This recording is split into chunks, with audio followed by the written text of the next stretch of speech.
What's going on, everybody? It's the one and only Q here from Retro Q Gaming, back with our 57th episode of our Quack experimental podcast. Now, I know usually I say, oh, not much to talk about this week, loads to talk about this week, it should be nice and quick and whatever.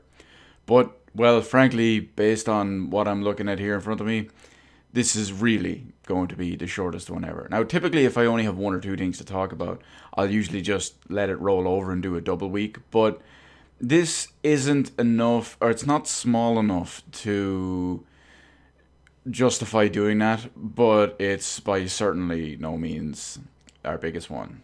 So it's probably going to be the shortest one ever, legit this time.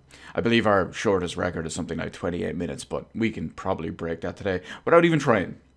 But anyway, let's get on to our first one here. So first up, we have Mafia related stuff.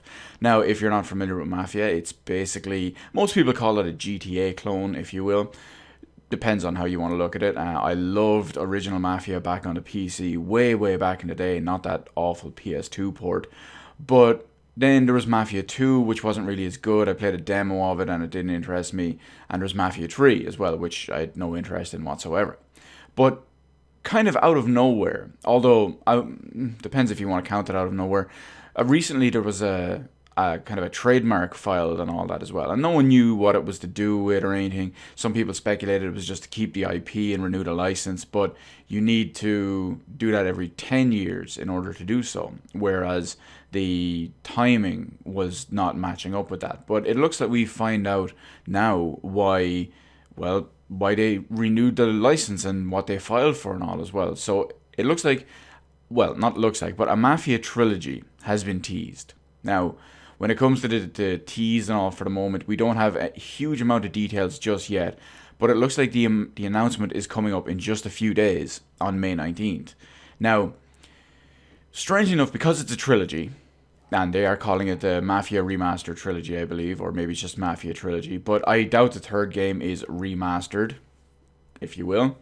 But simply because it's a modern generation game. It's already on Xbox One and PS4 and PC. So maybe it's just a complete edition. If there was DLC or a season pass or something, maybe it's all just going to be bundled into one, or maybe you'll be able to buy the whole trilogy together and it comes with all DLCs and all complete editions and all that too. Now, the Xbox Store has actually leaked the Mafia 2 Definitive Edition release date, which is, according to this anyway, May 19th as well. So chances are when May 19th rolls around and they do officially announce the Mafia Trilogy and everything in it, they'll just go, hey, Mafia 2 Definitive Edition available right now. And it looks to be a straight remaster for Mafia 2 Definitive Edition. It was a 360 and PS3 era game, so naturally it's probably just higher resolution. I would typically say higher frame rate, but, well, consoles and all that too. But you know, it makes sense. 7th generation game, they can bump the resolution, maybe bump the quality a little bit, hopefully bump the frame rate, but I doubt it anyway.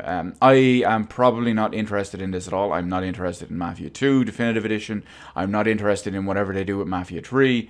But there's also some leaks about Mafia 1 Definitive Edition, or rather just Mafia Definitive Edition. And this is listed for a release date of August 28th, so it's not just going to randomly go live right as the announcement happens, but it's also a full-on, from the ground up, complete remake and expansion of the first game, not just a remaster, which makes me so happy, because like I said, I love the PC version of the original one, not the terrible PS2 port, but when it comes to Mafia 1, if you're familiar with the game, you know a remaster wouldn't hold up. If it was just a straight remaster, it wouldn't hold up. Both visually and gameplay mechanic-wise, there was just so much that wouldn't hold up. It would also be very short by modern standards. But, yeah, it looks really good. And I am really happy for that. And if all the leaks and screenshots we've seen for Mafia 1 Definitive Edition look good, if they're as good as it promises to be, and the expanded story, the expanded city, the expanded content, everything about it makes me really wonder how they're going to deal with the speed limits.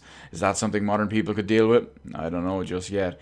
But anyway, August 28th is going to be a good day, because I'm going to be picking that bad boy up on PC. Absolutely. But speaking of stuff we'll be picking up on PC and remakes, well, we have Tony Hawk's Pro Skater 1 and 2 Remake Collection. Whoa, that's a big name when you think of it that way. So, both games, both Tony Hawk Pro Skater 1 and 2, will be sold in a bundle. Now, when it comes to this bundle, I know everyone is automatically worried about the previous Tony Hawk Pro Skater HD, which wasn't really a great port or a great remake or remaster, and Tony Hawk's Pro Skater 5, the two of which were made by the same company. But this one, thankfully, is going to be remade by Vicarious Visions. If you can't remember that name, they were the studio who handled the Crash Bandicoot remakes for the Insane Trilogy. They may have done the Spyro one as well, but the Crash Bandicoot one is the one most people will know, most people will remember, and, well, generally they're just kind of better games when you think about it. But anyway, it looks all legit quality-wise. The story, not so much the story, but the gameplay modes, the settings, the levels, the scale, the speed, the scope, everything about it looks legit. It looks like, so far, like a faithful representation and remake of the first two games anyway as well. Now, I only played a tiny bit of the first game. I think I only played it maybe once or twice back in the day. But Tony Hawk Pro Skater 2, that was the one that kept me going forever. In fact, I'm pretty sure Pro Skater 2 is what got me into skateboarding as a teenager. So, yeah, Tony Hawk Pro Skater 2 was what sold me on the series. It was amazing, it was fantastic. Tony Hawk Pro Skater 3, amazing, fantastic. Pro Skater 4, not great. And then, of course, you went to stuff like Tony Hawk's Underground, which is what completely killed the series for me. But this is Tony Hawk Pro Skater 1 and 2 remade. It also has a couple of extra quality of life improvements, which we'll talk about now in a second. But they've also announced the entire track list, because naturally when you think about it and you think of the soundtracks for these games, for any of the Tony Hawk games, they're fairly, I won't say legendary, but it's something you remember, something you never really forget. And they've announced the entire track list for soundtracks. However, many original tracks are included. There are approximately 5, I believe it is, 5 or 6, well, we'll go with 4 and 6, but I think it's 5, not coming back from the original for this new one. Now, I'm not going to list off all the tracks here and all as well. You can easily find that yourself anywhere as well. It's also uploaded on Spotify if you like to pay for your music.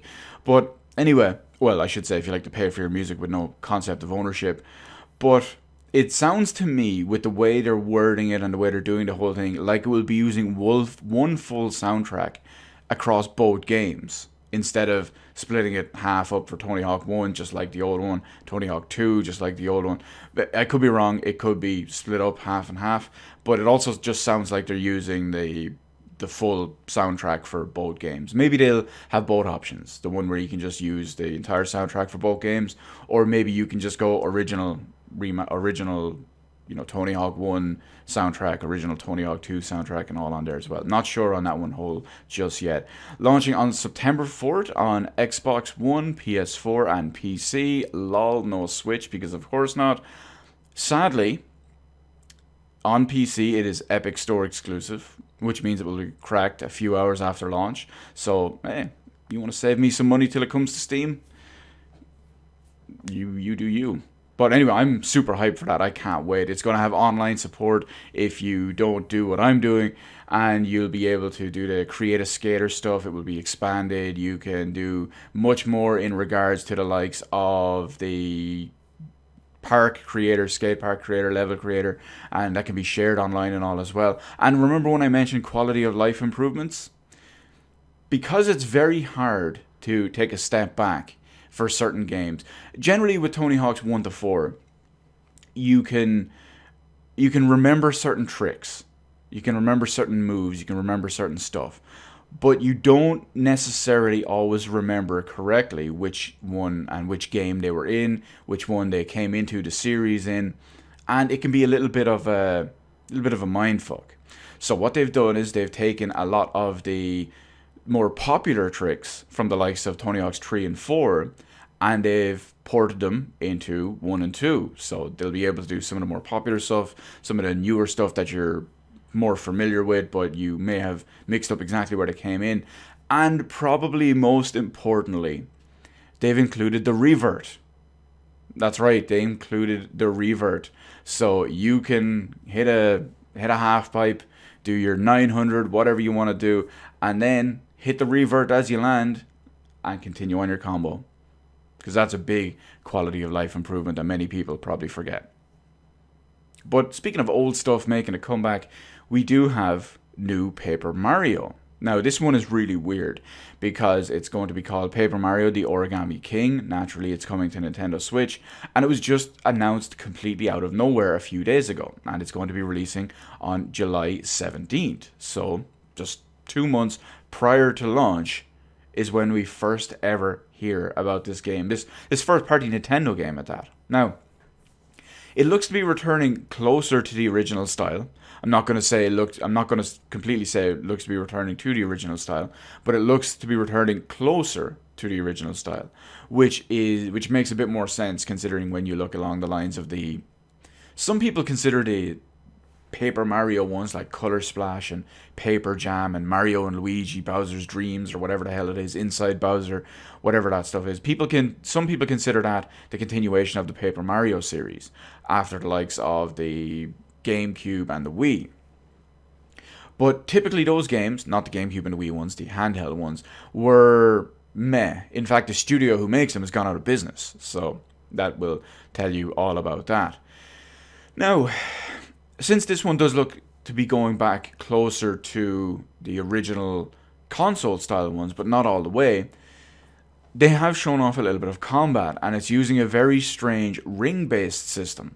Now, there's not a huge amount of detail about this ring-based system out there just yet, so personally, I'm going to have to wait and see more details when it comes to combat because of what we don't know about it yet, and at this point, because the series history, you've got two exceptionally good games, and then you've got several very mediocre, possibly low quality games. So I'm not automatically sold on it just based on the name. I want it to be good.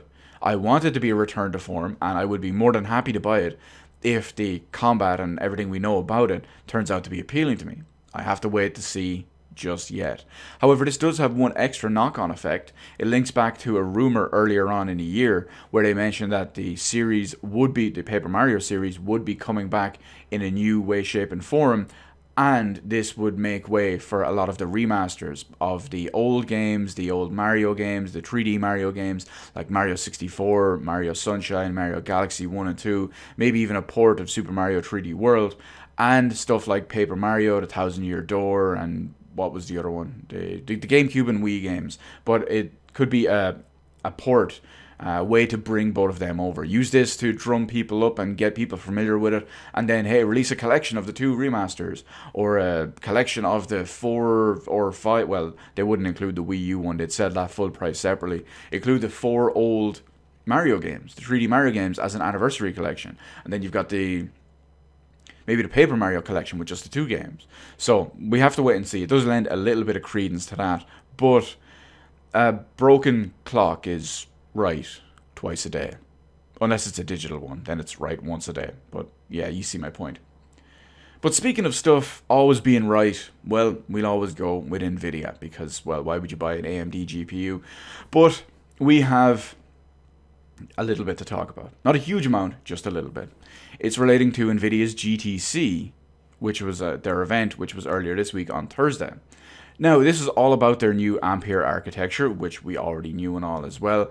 They had kind of given an outline of what was going to be about, and they were talking about originally. But they did show off some impressive new tech, despite having no new consumer cards to show off just yet. Absolute sad face. Now, many of the stuff they showed off was stuff we already knew about. I mean, they talked about the ray tracing, how Ampere will improve the ray tracing pipeline, how it will make it so much more efficient for the exact same quality. Their DLSS 2.0, not super sampling, upscaling, which makes it renders an image at lower quality, a lower resolution, and then it uses AI to upscale it and fill in the gaps. Still doesn't look as good as native resolution, but it still looks better than just no No actual processing, just a regular brute force scaler. So, I mean, it does save you on performance, but I'm not a fan of buying a high-end GPU and rendering at a sub-native resolution. So, yeah, I'm not a big fan of that. But they've also, some of the stuff they did show off as well. One of them was really, really cool, and it looked forward.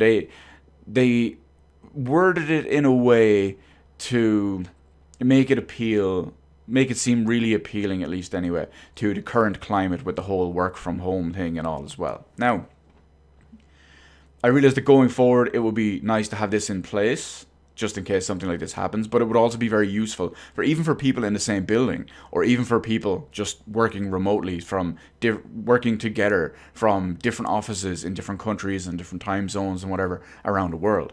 So they shown off this whole, what they call a marble system tech demo. Now, this marble demo, if you will, it was all real-time rendered, real-time ray traced, and all of that stuff as well, to show off a bunch of their new hardware and software as well. But the cool thing about this is it's what they're calling an Nvidia Omniverse server. Now, because it's an Omniverse server, as they call it, it essentially creates one real-world persistent server, and then everyone can tap into it remotely or locally, wherever, and work on it and act it and test it and all in real time. To be honest, the best way I can give you an example of this, think of it as a Minecraft server. Let's say it's a Minecraft server that you paid to host somewhere, and it's just sitting there online the entire time. I could log in at whatever time of the day and start working on it. Someone else could do it at their time of the day. It will be live and in real time. So it has natural benefits for stuff like that when you think of testing and coding and practicing theories and whatnot as well. It has a whole real world, real application, one world feel to it as well. But the overall thing to take away from the GTC event, unfortunately, no new consumer level GPUs just yet. They talked about their Quadros, they talked about their Omniverse, they talked about all their software and their pipelines and all. But right now, we're just going to have to wait, which is very, very unfortunate. But you know what isn't unfortunate? The fact that we are at the best segment every single week, the one here that everyone wants, the one that keeps everyone coming back, brings everyone, the gamers, to the yard. Q, what's going on? What's up? What's going down? What's the 411? What are you playing? Well, this one is a pretty quiet week, because all we have at the moment is Halo 2 Anniversary, which I've already completed on PC. I will be going back to do more of it again, because obviously, why wouldn't I? And I do want to just take a second to appreciate the mouse and keyboard in Halo 2 Anniversary so much more. Simply because it's done so well, and the mouse and keyboard makes so much of a difference, that it's considerably easy to get the par score achievements in Halo 2. Usually something that's reserved for legendary difficulty, maybe even with 1 or 2 skulls on, to boost the score multiplier up. But with mouse and keyboard, you can just chain between headshots, multi-kill, multi-kill, multi-kill, multi-kill, headshot, headshot, headshot, headshot. You can chain between all of it so smoothly, so precisely, and so quickly that you can get them on lower difficulties. It's absolutely glorious. I think I went from having, I believe it was 3 of them. I think it was 3 of the par score achievements. And now I'm only missing 2. So I think I got like 9 of them or something like that in the meantime. I may be mixing it up with skulls, but I got several more and now I'm only missing 2. It's beautiful. It's glorious. It's amazing. I can't wait to play some more. On top of that, we also have Final Fantasy VII, OG Final Fantasy VII. I'm to the point where I'm at the North Crater, which means I am on Disc 3, which means I am on the final dungeon. I've gone around doing pretty much everything else, all the side quests and all as well. There's, depending on how you want to look at it, there's like 2 or 3 more that I haven't got around to, but they are extreme top of the very, very end. Those are the whole things along the lines of you need to get you need to hit level 99 and master so much materia and do other ones to get materia, other long annoying ones to get materia, then master that. And you see the point. There's a limit for what we can do in this one, at least anyway. So I do estimate that there will be 2 more streams before, or 2 more video files, uploads, whatever it is, 2 more playthrough videos of it before we do complete it. And I just want to say that it's just amazing. I love Final Fantasy VII OG so much, and to be able to go back and play it again, especially after playing the remake and some of the questionable stuff in that. But I haven't played Final Fantasy VII in several years at this point, and it just really, really warms my heart to play one of my favorite games ever again. And since Halo 2 is technically done, even though it will be peppered in there, and Final Fantasy VII is just about done, Trials of Mana is the big one as well. I'm going to be playing through that once we have the little bit of Halo 2 and Final Fantasy VII finished up with. And Trials of Mana, basically I have about 2 weeks to complete that one, because then Xenoblade Chronicles Definitive Edition, an amazing game and possibly the best RPG of the 7th generation, will be released or re-released. And I'm going to be going hard into that for about 2 or 3 weeks. 3 weeks, actually, because that's when something else comes out.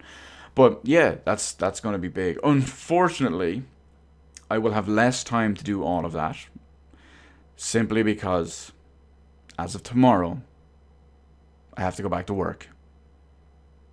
I'm very disappointed with that. Very unhappy about that. I really, really enjoyed these 2 months off. It's been so good. It's been so good. Now that's, of course, ignoring all the other problems and all the other stuff with COVID-19 and all as well. But just from my own personal perspective, to be able to have all this paid time off to myself, do all what I need to do, play games, watch stuff, just relax, feels good, man. Feels good. But anyway, that's it for what is probably our shortest version ever. It looks like it will be coming in at just over 20 minutes, so we are still under the previous short record, which I think was 28 minutes. But anyway, before I accidentally drag it out too long for all of that, feel free to leave any thoughts, feelings, comments, opinions, butthurt, salt, praise, whatever it is, in the comments section below. Hit the appropriate button to let me know how I did on the video, and while you're at it, why not head on over and hit the subscribe button and even ring that little notification bell. Granted, getting a notification for one of these glorious, amazing, high quality, right opinion pieces that we put up every weekend, well, that's another story. YouTube, they have their own agenda to push. But until then, I'll see everyone next week, and remember, winners don't play switchboards.